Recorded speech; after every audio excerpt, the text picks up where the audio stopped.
Bom, o Espírito Santo, ele tem imprimido algumas coisas no meu espírito que eu gostaria de compartilhar com vocês, porque eu entendi que é algo para a igreja. Se tudo aquilo que Deus falasse para nós compartilhássemos e fizéssemos que essa informação de Deus virasse uma revelação na vida de outras pessoas, nós seríamos canal de bênção na vida dessa pessoa. E essa noite nós vamos construir algo, amém? Nós vamos construir algo do Espírito nos nossos corações.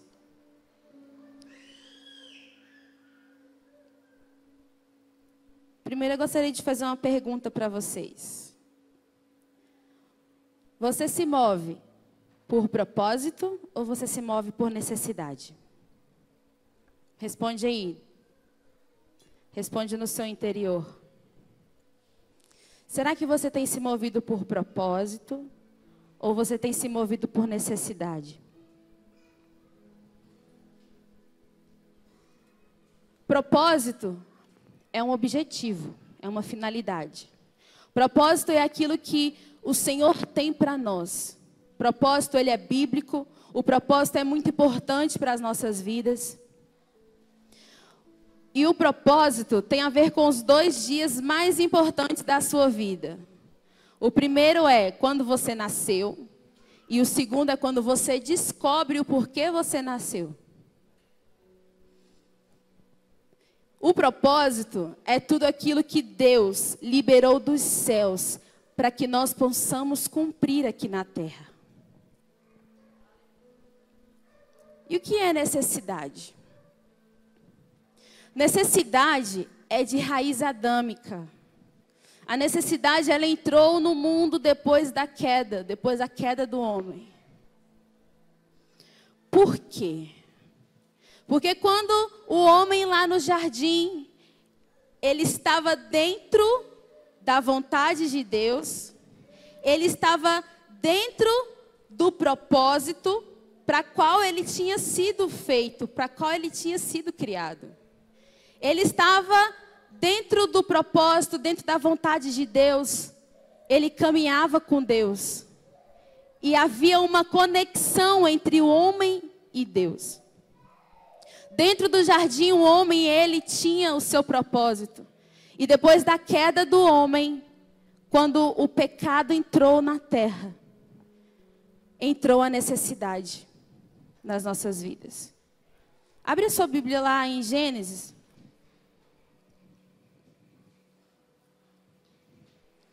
Gênesis capítulo 3, versículo 18.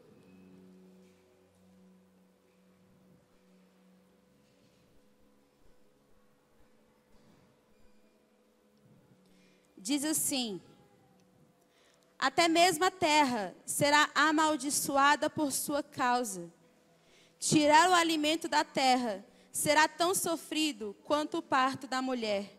Você sofrerá para trabalhar durante toda a sua vida. Aqui é o momento em que a necessidade entra na terra. Quando o homem havia um propósito e a queda corrompeu o plano perfeito de Deus.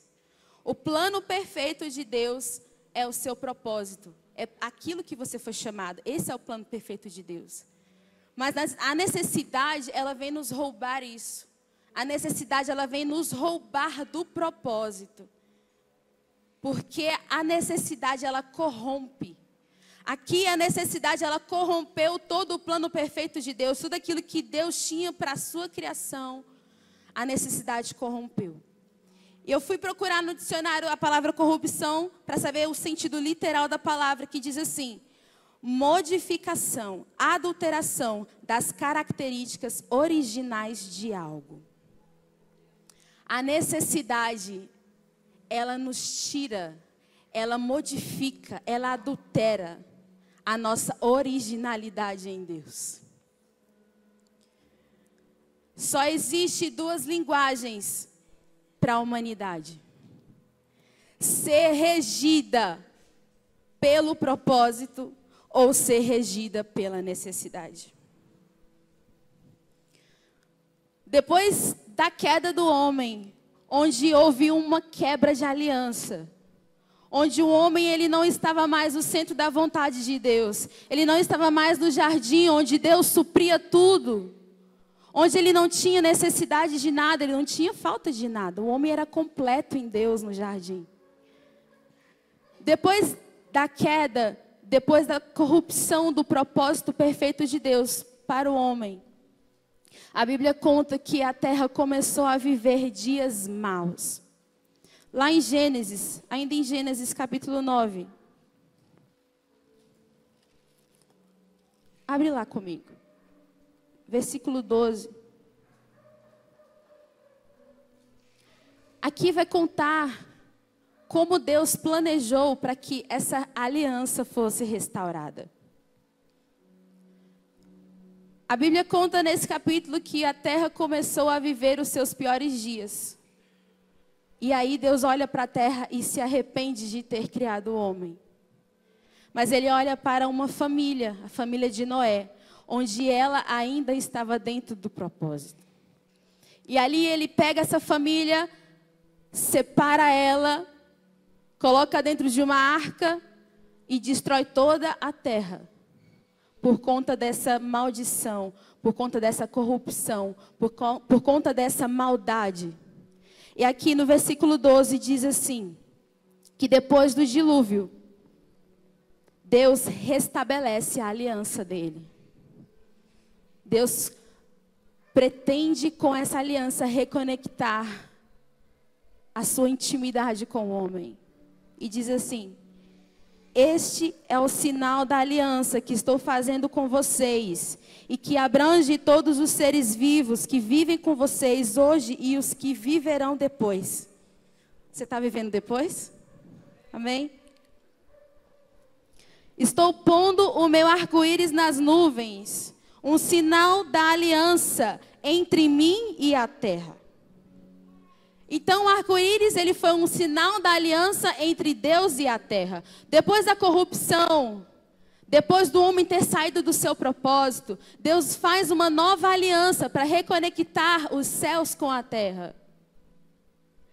E a Bíblia continua dizendo nesse capítulo que houve dias onde todos falavam a mesma língua. E eu em espírito consegui entender que esse falar a mesma língua é quando todos estavam dentro do mesmo propósito. Onde todos estavam dentro do mesmo propósito, caminhavam para o mesmo propósito, no mesmo coração. Só que quando Deus, Ele determina, Ele estabelece um propósito, há uma necessidade que clama. E aqui depois da restauração da aliança, uma necessidade fala mais alto, que é a necessidade de reconhecimento, que é a necessidade de poder. E homens começam a construir uma torre de Babel. A torre de Babel foi a nova corrupção do propósito que Deus tinha para nós. Para que Deus tinha para a humanidade. Babel é aquilo que te rouba a intimidade com Deus. Quando você está no propósito, a necessidade quer gritar dentro de você. Nós estamos vendo aqui desde o início. Desde o início, nós estamos vendo, desde o início da criação do mundo, desde a origem, que a necessidade, ela sempre se opõe ao propósito. E nós vivemos esses dias hoje.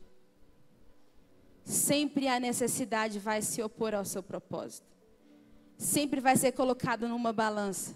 Ou você cumpre o seu propósito, ou você é regido pela necessidade. E aqui a Torre de Babel foi a corrupção da nova aliança. Onde o plano perfeito de Deus para aqueles dias foi roubado. O propósito foi roubado. Torre de Babel foi o início da Babilônia.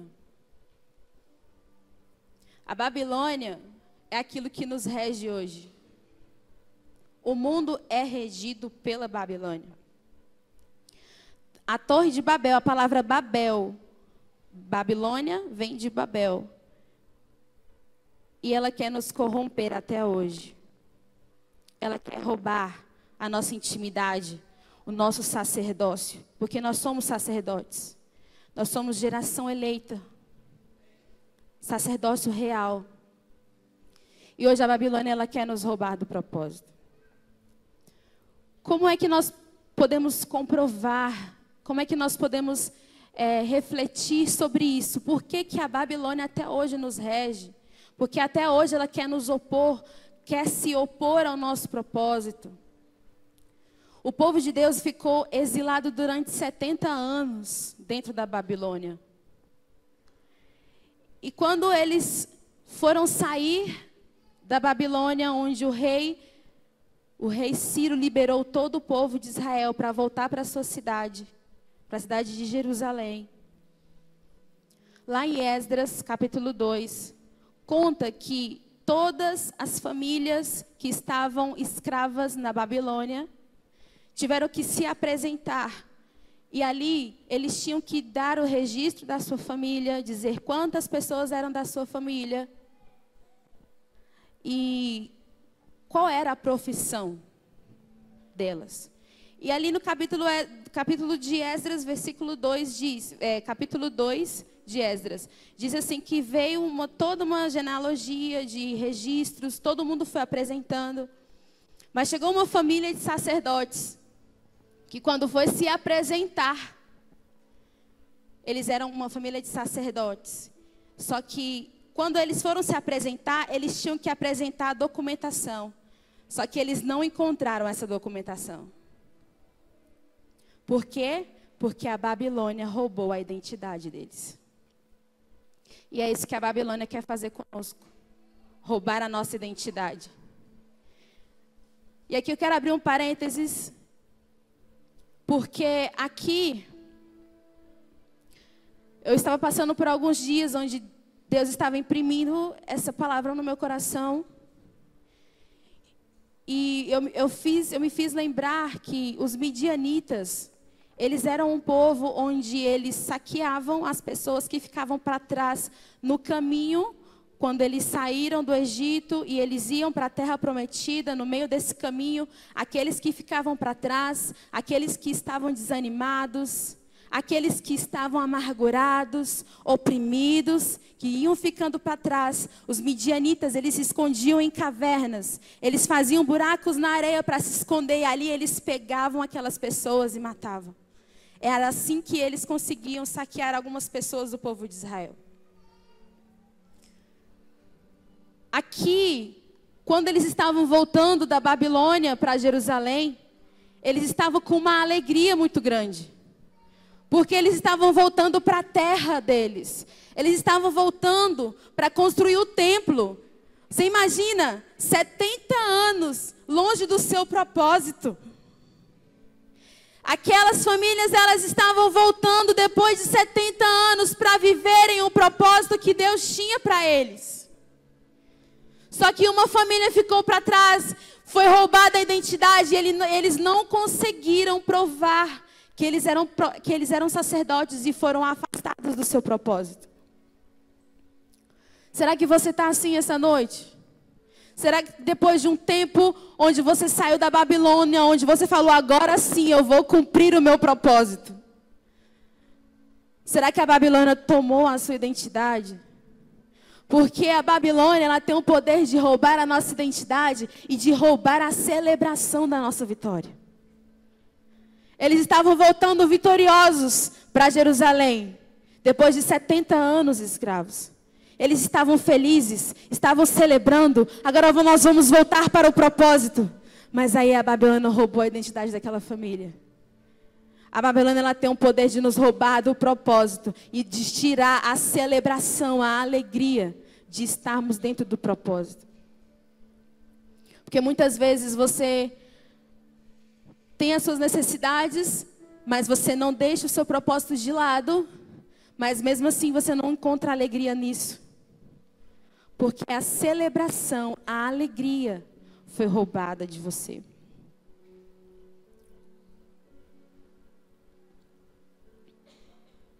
O rei Hammurabi foi o primeiro rei da Babilônia. E esse rei, ele dividiu o dia em 24 horas. Ele dividiu a hora em 60 minutos e o minuto em 60 segundos. O que será que nos rege hoje? O que rege o seu tempo hoje? O seu dia? Não é o relógio? Até hoje nós somos regidos pelo governo da Babilônia. Só que mesmo estando regidos por esse instrumento tão pequenininho chamado relógio, não pode nos roubar o propósito. Não pode nos roubar do centro da vontade de Deus. Toda vez que os céus liberam um propósito, uma necessidade clama na terra. Porque a linguagem do céu é o propósito e a linguagem da terra são as necessidades. Chega um momento da nossa vida que a gente, meu Deus, ou eu cumpro o meu propósito, ou então eu vou pagar conta, ou eu vou pagar boleto, ou eu vou pagar carnê. Né? Não é assim? Muitas vezes nós estamos em uma encruzilhada onde nós às vezes pensamos que temos que decidir. Mas nós vamos declarar hoje que o que nós decidimos é pelo nosso propósito. A Babilônia, ela não pode nos reger. Todo resquício da Babilônia seja caído por terra hoje das nossas vidas. Nós renunciamos todo produto, todo fruto da Babilônia nas nossas vidas. Porque a nossa vida, ela é regida pelos céus. Ela não é regida pela Babilônia, pelo poder da Babilônia, pelo governo da Babilônia. Nós temos que cumprir o nosso propósito. E eu quero te dar um exemplo de um rei que decidiu pela necessidade. Abre lá comigo em Isaías 38.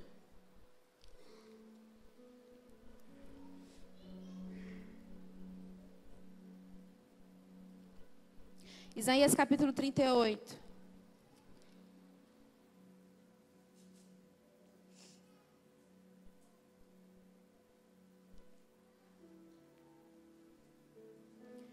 A partir do versículo 1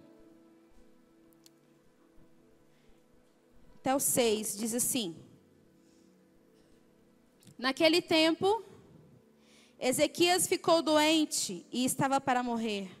O profeta Isaías, filho de Amós, foi visitá-lo e disse: O Eterno diz, resolva tudo o que for preciso e prepare sua família. Acabou, você vai morrer, não vai melhorar. De costas para Isaías e virado para a parede, Ezequias orou ao Eterno: Ó Eterno, por favor, eu te peço, lembra-te de como vivi minha vida. Andei fielmente na tua presença com o coração consagrado a ti.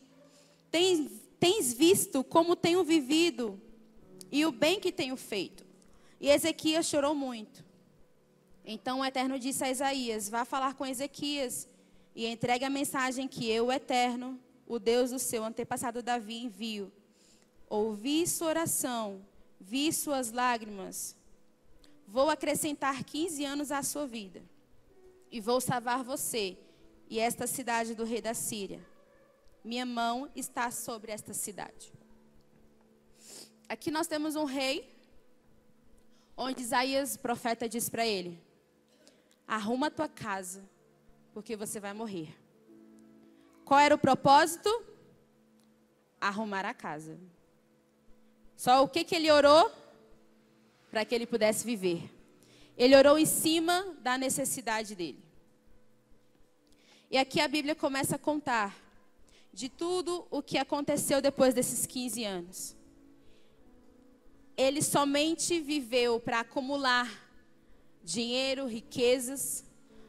Porque toda vez que você ora em cima da sua necessidade, a sua necessidade te rouba do propósito. O propósito dele era arrumar a casa, só que ele não fez isso. ele viveu para encher os celeiros de riquezas. Lá nos versículos... Não, vamos voltar lá para 2 Crônicas. Abrir sua Bíblia que nós vamos ler o que aconteceu no final dos dias dele. 2 Crônicas 32.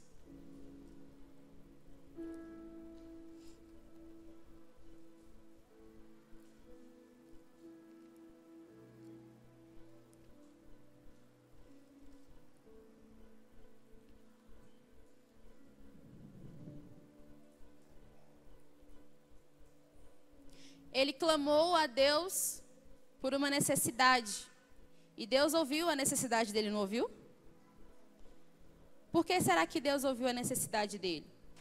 Porque lá em Filipenses 4,19 diz que se nós apresentarmos as nossas necessidades a Deus, Ele é fiel e justo e nos ajuda. O problema é quando nós somos regidos por essas necessidades e nos distanciamos do propósito. E aqui em 2 Crônicas vai contar o que aconteceu no final dos dias de Ezequias. E diz assim, a partir do versículo 27. Ezequias enriqueceu e era muito respeitado. Ele teve de construir depósitos para guardar grande quantidade de prata, ouro, pedras preciosas, especiarias, escudos e objetos de valor. Ele também construiu armazéns para cereais, o vinho e o azeite, currais para o gado e as ovelhas. Fundou cidades para uso próprio e criou enormes rebanhos de ovelhas e bois. Deus concedeu a ele muitas riquezas. Ezequias também foi responsável por desviar a saída superior da fonte de Giom para o lado oeste da cidade de Davi. Ezequias foi bem sucedido e tudo o que se propôs realizar. Em tudo que se propôs realizar. Mas, quando os governantes da Babilônia, todas as vezes nós vamos ser colocados diante de governantes da Babilônia. E o que é que Deus espera de nós? Continua dizendo, enviaram mensageiros para saber a respeito do milagre. Aqui, mensageiros foram enviados pelos reis da Babilônia para saberem do que aconteceu com ele em relação ao milagre que Deus concedeu para a vida dele. E olha só o que aconteceu. Deus o deixou por conta própria para ver o que ele faria, pois queria testar a sua fidelidade.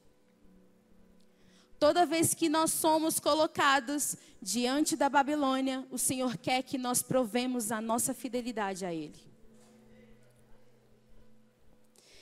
E aqui era para ele contar os feitos que o Senhor tinha feito. Os feitos que o Senhor tinha feito.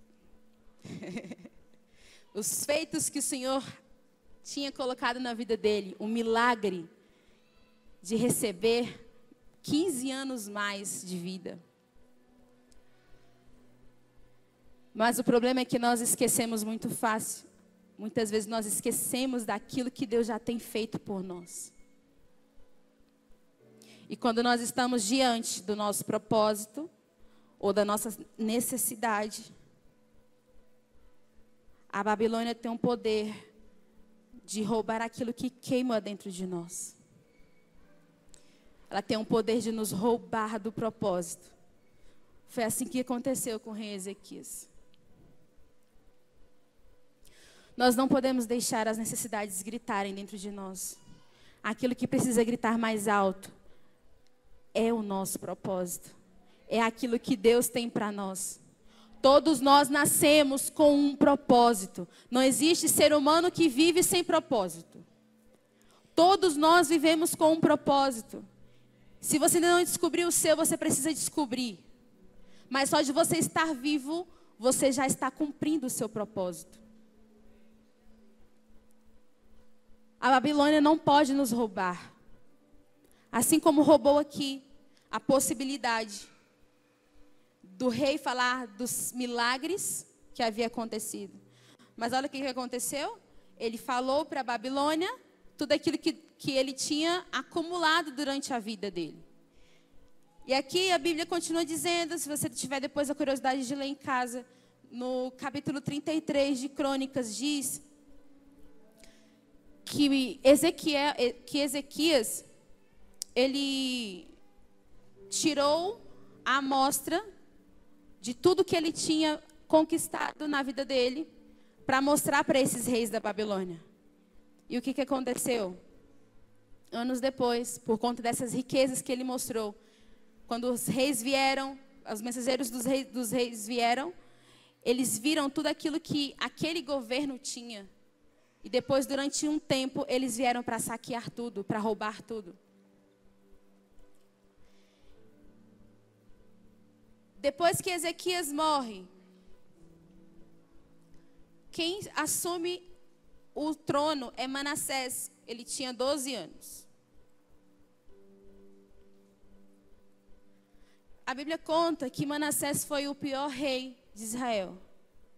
Ele foi o pior rei da face da terra, eu acho. Porque a Bíblia conta assim, que o rei Manassés, ele fez coisas piores do que as nações pagãs que o próprio Deus havia destruído. O cara era o próprio demônio.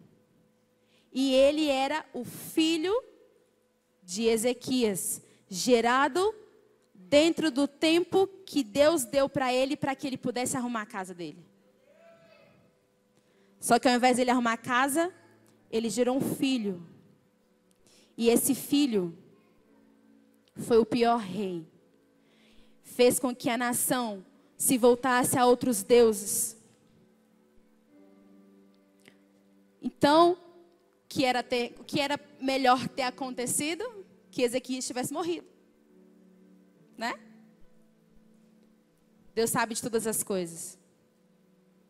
Ao invés de Ezequias cumprir o propósito dele de arrumar a casa dele, ele se moveu por necessidade. E uma nação toda foi saqueada por conta do egoísmo dele. Porque ele não cumpriu o propósito.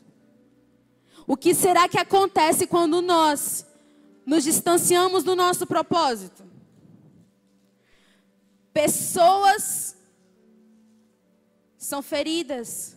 Pessoas morrem sem Jesus. Nações são saqueadas da revelação do Cristo. Quando nós nos distanciamos do propósito, quando nós não cumprimos o nosso propósito, alguma coisa fica fora do lugar. Essa noite você precisa refletir, como é que está a sua vida? Será que você tem vivido somente para pagar conta? Será que você tem sido governado pelas suas necessidades? Ou você tem se colocado à frente do seu propósito e tem feito cumpri-lo através do Espírito Santo?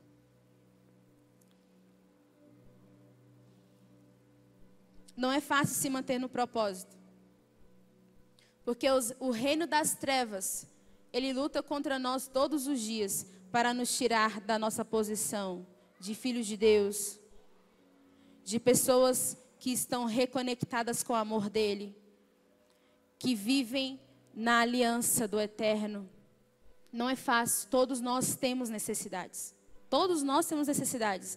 Eu não estou aqui falando também que nós não temos necessidades, que nós temos que fechar o olho para a nossa necessidade e correr para o nosso propósito, não. Estou falando aqui que muitas vezes nós somos governados, nós optamos pela necessidade e deixamos o nosso propósito de lado. E eu quero dar um outro exemplo.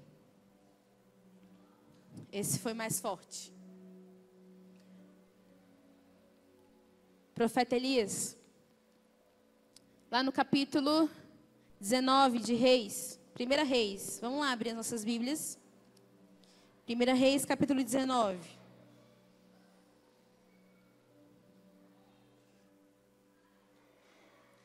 Primeira Reis 19, a partir do versículo 15. Aqui a Bíblia conta que Elias estava dentro do seu propósito. Afinal, ele falou que não ia chover e não choveu. Ele subiu no Monte Carmelo, reparou o altar e Deus fez descer fogo. Ele matou os profetas de Baal. Ele estava dentro do propósito dele. Como nós muitas vezes estamos dentro do nosso propósito. Mas devido à pressão de estar dentro do seu propósito, porque estar dentro do propósito é muita pressão. Não é fácil. Não é fácil estar dentro do propósito. Aqui Elias estava dentro do seu propósito, mas devido à pressão, ele se viu sozinho. E ali ele entra em depressão e ele entra para a caverna e fala que queria morrer. E Deus fala: levanta, porque eu tenho 3 propósitos para você. Desses 3 propósitos, um propósito ia de contra a necessidade que ele tinha. Vamos ler. 19, a partir do versículo 15. O Eterno disse: volte pelo caminho por onde veio, através do deserto, até Damasco. Chegando lá, você deverá ungir Azael, rei sobre a Síria. Esse aqui era o primeiro propósito. Ele tinha que ungir a Azael, rei sobre a Síria. Depois será a vez de ungir Jeú, segundo propósito. Ungir Jeú, filho de Ninsi, rei de Israel. E por fim, diga por fim. Se Deus te dá 3 propósitos e ele fala por fim, é porque o terceiro propósito é o último, né? Para um bom entendedor de português, interpretação de texto, era isso que Deus quis. Foi isso que Deus quis dizer para Elias. E ele disse assim: por fim, me perdi. Tá, achei. Por fim, você deverá ungir Eliseu, filho de Safate, de Abel, Meolá, para suceder você como profeta. Quem escapar de Azael, Jeú matará. E quem escapar de Jeú, Eliseu matará. Enquanto isso, preservarei 7.000 pessoas que não se dobraram ao Deus Baal, lábios que não beijaram sua imagem.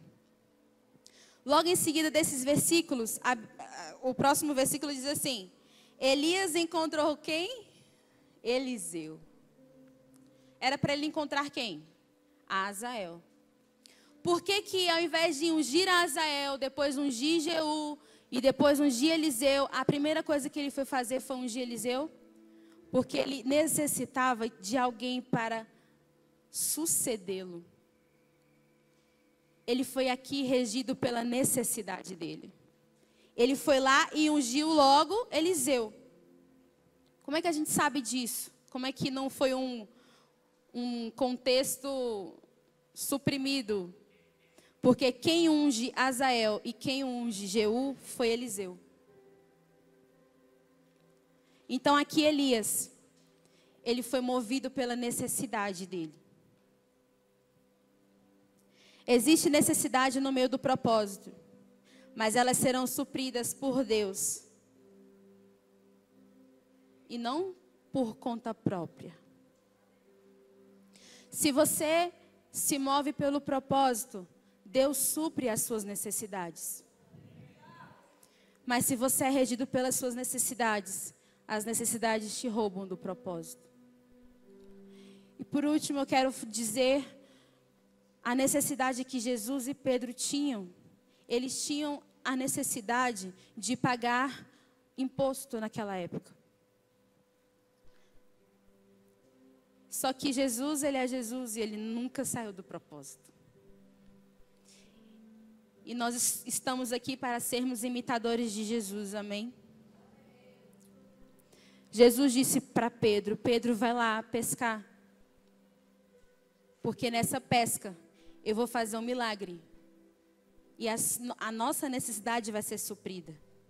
dentro do nosso propósito. Nós não vamos sair do nosso propósito para poder saciar uma necessidade nossa. E assim Pedro, ele foi, pescou e pegou 4 dracmas de dentro da boca do peixe. 2 dracmas para Jesus e 2 dracmas para ele. Eles não saíram do propósito por conta da necessidade. Existem 3 principais necessidades que clamam sobre nós. É a necessidade financeira, necessidade emocional e a necessidade física. Será que nós estamos dando lugar para as necessidades ao invés de cumprirmos aquilo que Deus tem para nós?